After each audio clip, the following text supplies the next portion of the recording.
işletmenin arkasından yürüyüş yolu yapmışlar, yemyeşil, keyifli.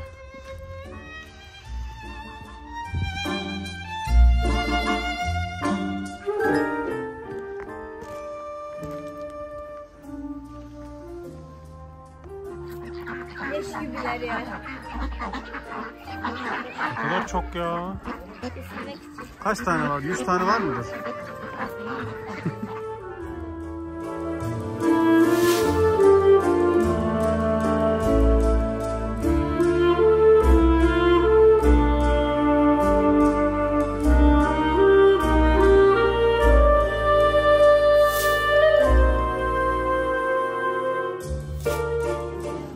Ay o ne kış. Ördek görürsün. Aynen. Ördek alacağım. Çorba da içebilirsiniz ya. Güzelmiş. 120. Babam çorbacı. Ana yemekler. Bir dakika. Ben içemeyeceğim. Wasabi sos falan. Sakin ol. Ekmek arası. Ekmek arası söylenir. Çeşitler var.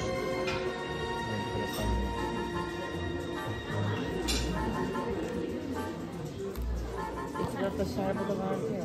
Olmaz mı? Köfte yemeği. Köfteci Yusuf. Köfteci Yusuf'a gönderme yapıyor. Allah Allah. Falan filan diyor. Ay televizyondan çıktık. Ati bir aya ne yapıyorlar?